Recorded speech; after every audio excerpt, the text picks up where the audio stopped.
Halo teman-teman semua, apa kabar? Semoga teman-teman semua dalam keadaan yang sehat, baik fisik maupun mental ya.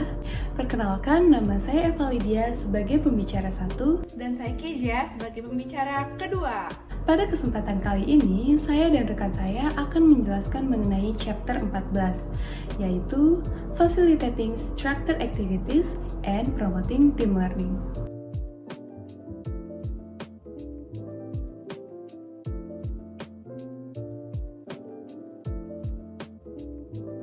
Sebelum masuk ke dalam materi, alangkah baiknya teman-teman trainer semua memperhatikan rules berikut ini ya. Yang pertama, jangan skip video, agar teman-teman trainer semua tidak melewatkan setiap materi yang ada di dalam video. Yang kedua, jangan lupa siapkan air minum, agar teman-teman tidak merasa haus saat pertengahan video. Yang ketiga, posisikan diri senyaman mungkin. Yang keempat, siapkan catatan untuk mencatat hal-hal penting di setiap video. Selamat belajar!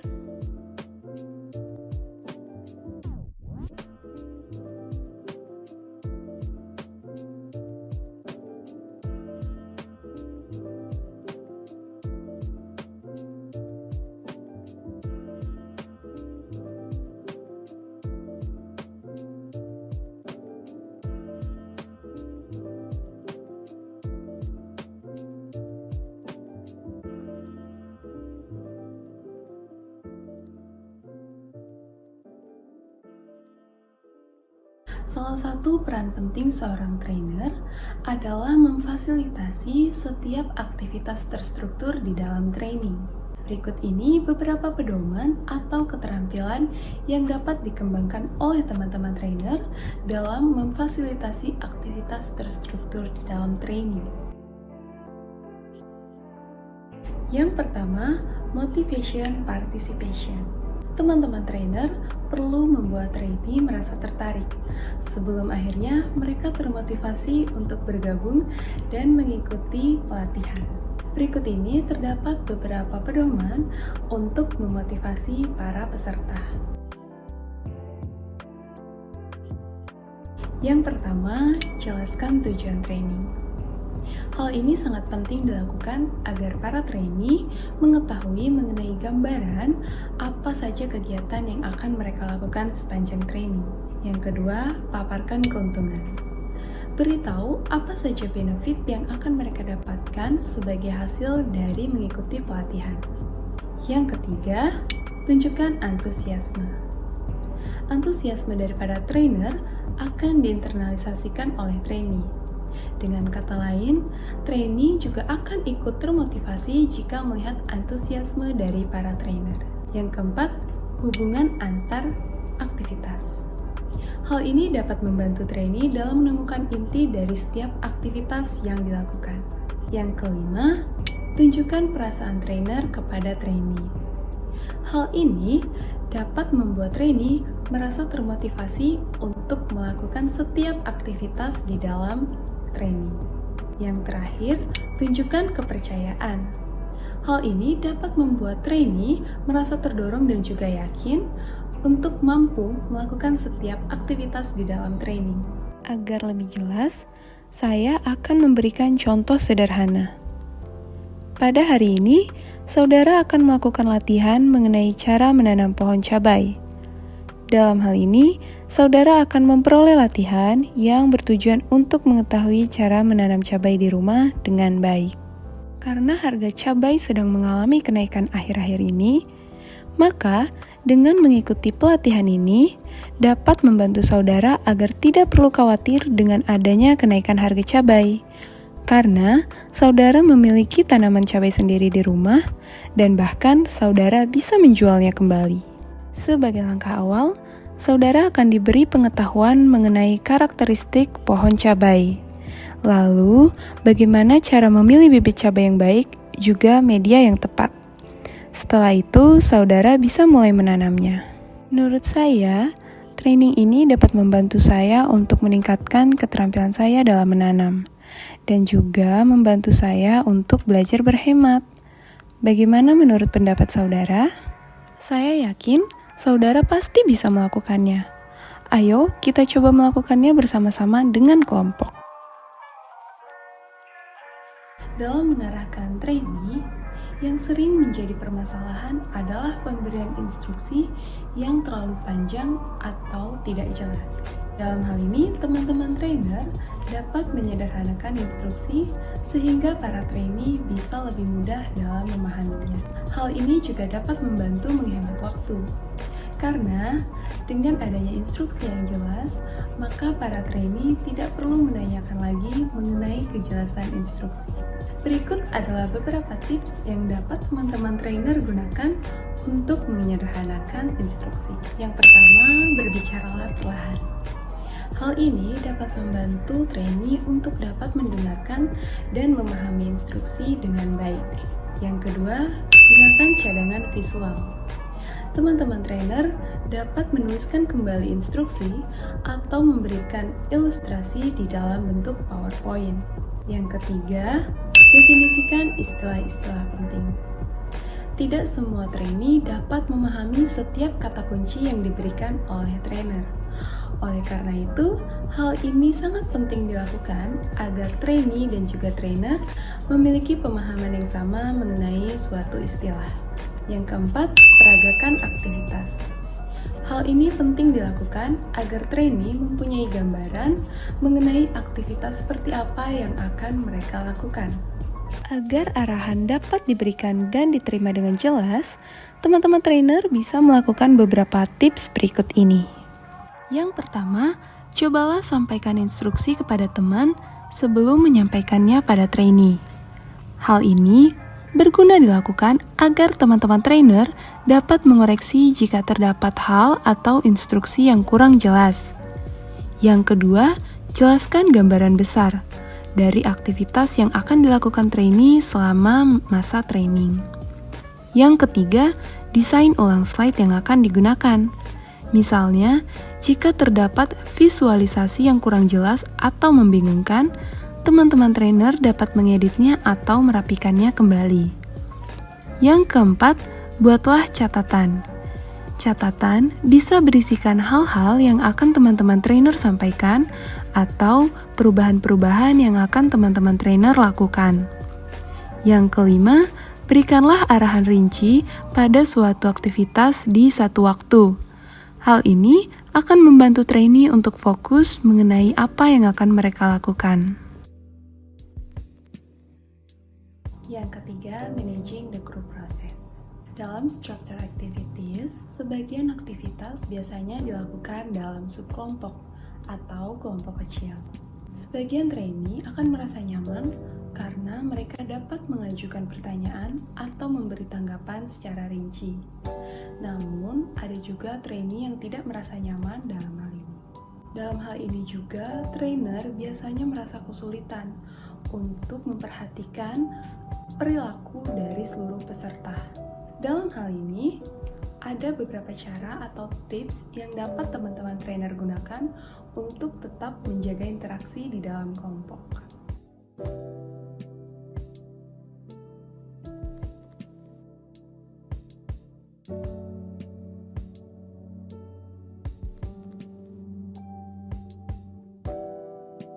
Trainer perlu memodifikasi aktivitas di dalam training, karena mungkin saja aktivitas yang dilakukan terlalu mudah atau terlalu sulit bagi trainee.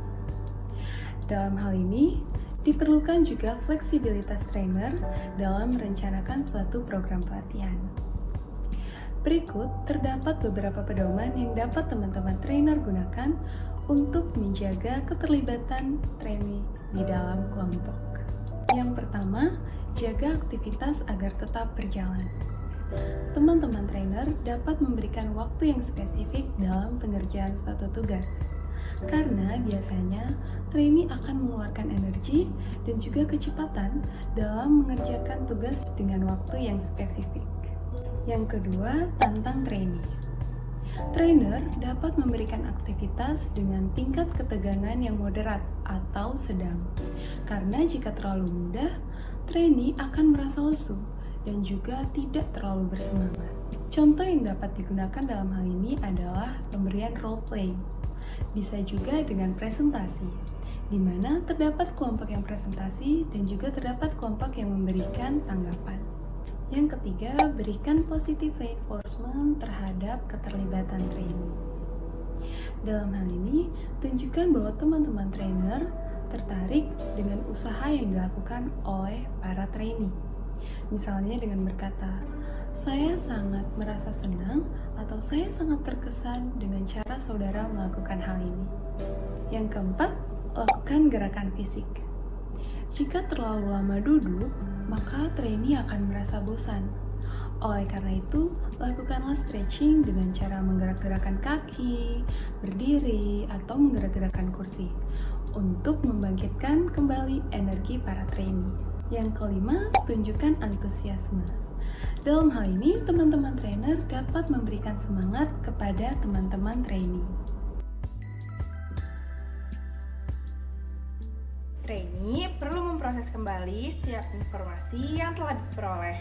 Terdapat beberapa tips nih yang dapat dilakukan trainer dalam memfasilitasi trainee dalam memproses suatu aktivitas.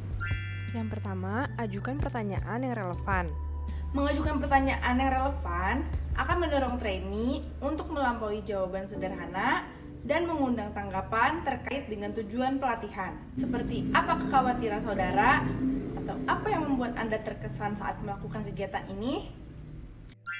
Yang kedua, susun dengan cermat pengalaman pemrosesan pertama. Persentase aktivitas yang tinggi mengundang pemrosesan dalam proses pelatihan aktif. Pertama, ajukan hanya 1 atau 2 pertanyaan sederhana dengan waktu diskusi yang singkat. Lalu, berkeliling kelompok sehingga mendapatkan tanggapan dari semua orang. Kemudian, beri arahan sedikit. Yang ketiga, amati bagaimana trainee bereaksi selama pemrosesan. Pemrosesan yang paling berharga dan produktif terjadi ketika semua trainee merasa nyaman untuk mengekspresikan dirinya. Jika trainee mulai memberikan tanggapan kritis terhadap anggota kelompok, masuklah dengan mencontohkan informasi spesifik dan atasi pertentangan dengan cara yang positif. Yang keempat, bantu subkelompok yang mengalami kesulitan memproses suatu kegiatan. Trainer dapat membantu mereka dengan meminta mereka untuk berbagi hasil diskusi dengan trainer. Kemudian, memperluas diskusi dengan menyelidikinya lebih lanjut. Yang kelima, simpan reaksi trainer sendiri sampai trainer mendengar dari para trainee. Biarkan trainer tahu bahwa trainer menghormati pendapatnya dengan tetap mendengarkan pendapat mereka terlebih dahulu. Teman-teman trainer semua, baru saja kita menyimak materi dari Structure Activities. Sebelum berpindah ke materi selanjutnya, ada baiknya kita review materi terlebih dahulu ya. Yang pertama, Motivation Participation, yaitu memotivasi peserta untuk bergabung dengan kegiatan training. Yang kedua, Directing Participant Activities, yaitu memberikan instruksi dengan jelas sehingga trainee dapat memahaminya. Yang ketiga, Managing the Group Process, yaitu bagaimana memaksimalkan interaksi trainee di dalam subkelompok atau kelompok kecil. Yang keempat, Keeping Participant Involved, bagaimana mempertahankan energi trainee selama perlatihan berlangsung. Yang kelima, Processing the Activity. Di sini, trainee perlu memproses kembali setiap informasi yang telah diperoleh selama kegiatan training. Nah, teman-teman sudah mempelajari tentang structured activities. Teman-teman dapat beristirahat sejenak terlebih dahulu dengan cara stretching, minum air putih, ataupun pergi ke toilet.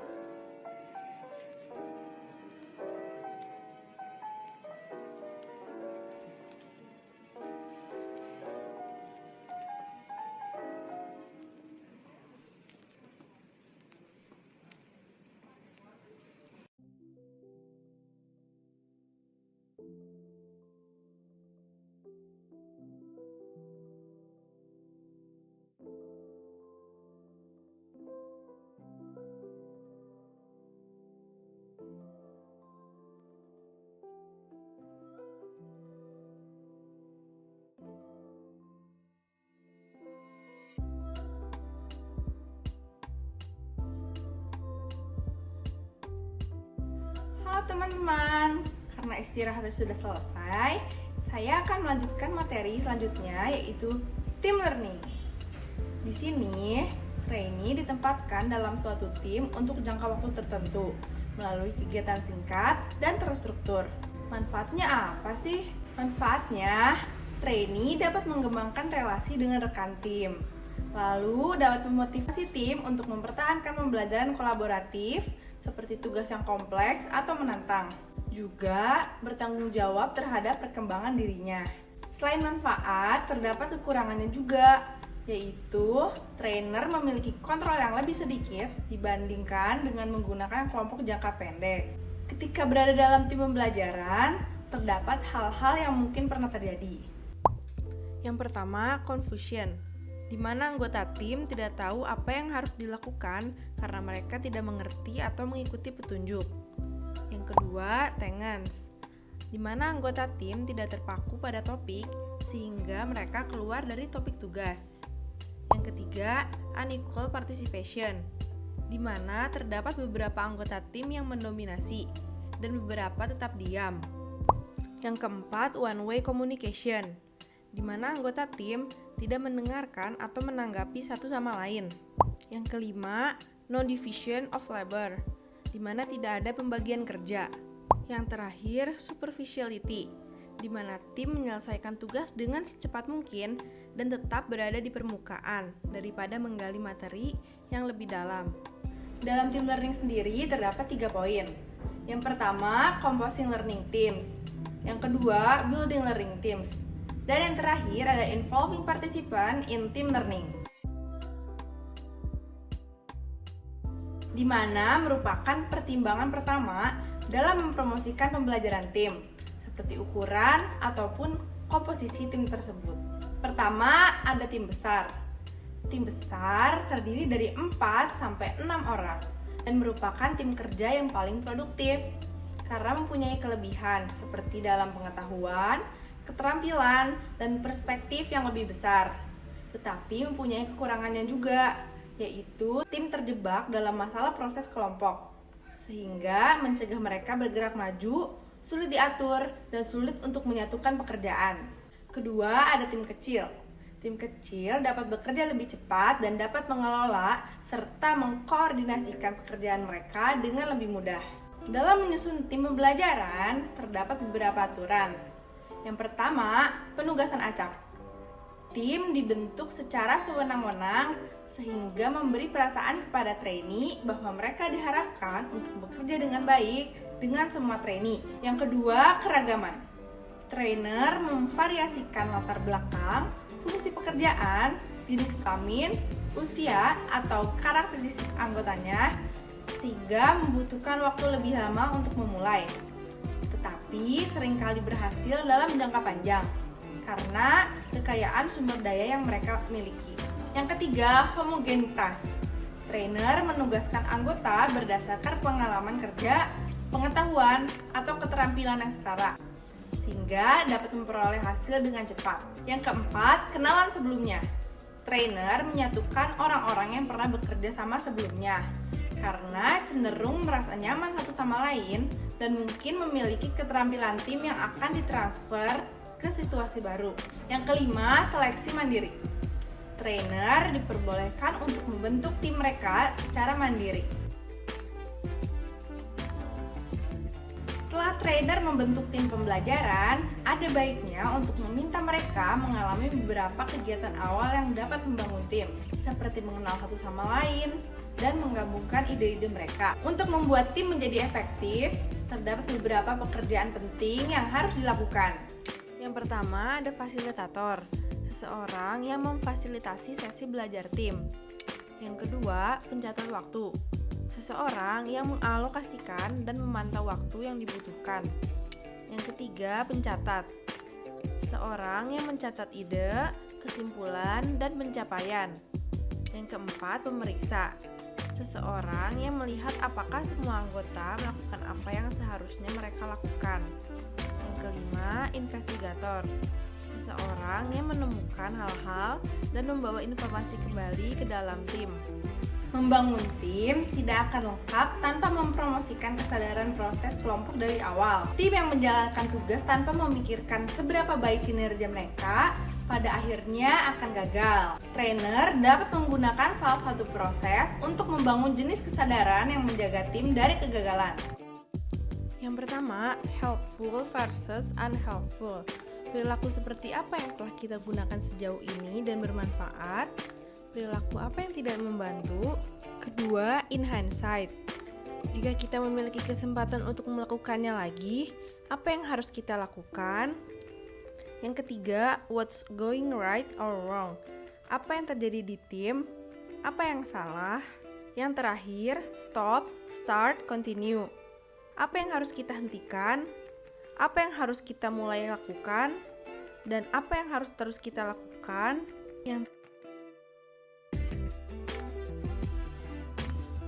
Terdapat beberapa aktivitas kolaboratif singkat yang dapat diterapkan oleh trainer terhadap trainee. Yang pertama, study group, di mana trainer memberikan tim beberapa materi pembelajaran dan meminta mereka untuk menjelaskannya satu sama lain. Yang kedua, ada information search, di mana trainer memberi beberapa pertanyaan dan materi pembelajaran yang berisi jawaban, lalu meminta trainee menemukan jawaban tersebut. Yang ketiga, ada group inquiry, di mana trainer memberikan materi pembelajaran kepada tim untuk dipelajari, lalu meminta mereka untuk memberi tanda apapun pada bagian yang tidak mereka mengerti.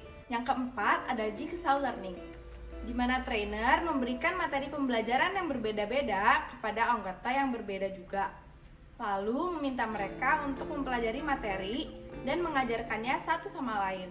Yang kelima, ada learning tournament, di mana trainer memberikan materi kepada tim untuk mereka kuasai dalam mempersiapkan kompetisi tim.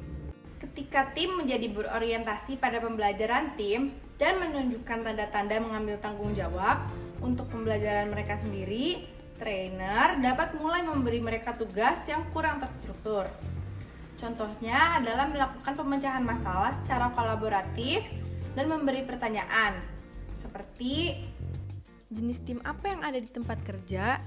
Bagaimana mereka terstruktur? Bagaimana seharusnya tim menetapkan dan mengklarifikasi tujuan? Alat proses kelompok apa yang dapat menghasilkan ide, mendiagnosis masalah, menyusun strategi, merencanakan proyek, dan membuat keputusan? Strategi apa yang ada untuk mengelola konflik dalam tim? Peran apa yang dibutuhkan dalam tim? Keterampilan kepemimpinan dan fasilitasi apa yang penting? Bagaimana tim berbagi tanggung jawab dan mempromosikan akuntabilitas individu? Tahapan apa yang dilalui tim dan apa yang membantu mereka berpindah dari satu tahap ke tahap lainnya? Teman-teman, baru saja kita membahas tentang team learning. Yuk kita review kembali materinya. Dalam team learning sendiri terdapat 3 poin, yaitu composing learning teams, di mana merupakan pertimbangan pertama dalam mempromosikan pembelajaran tim. Yang kedua, building learning teams, di mana merupakan pembentukan tim pembelajaran. Dan yang terakhir, ada involving participant in team learning, yaitu melibatkan peserta dalam pembelajaran tim. Nah teman-teman, setelah mempelajari materi tadi, yuk isi pertanyaan-pertanyaan setelah ini agar teman-teman bisa lebih paham dengan apa yang telah disampaikan oleh kami. Teman-teman dapat mengakses kuis melalui scan barcode atau mengklik link Google Form yang tertera di kolom deskripsi.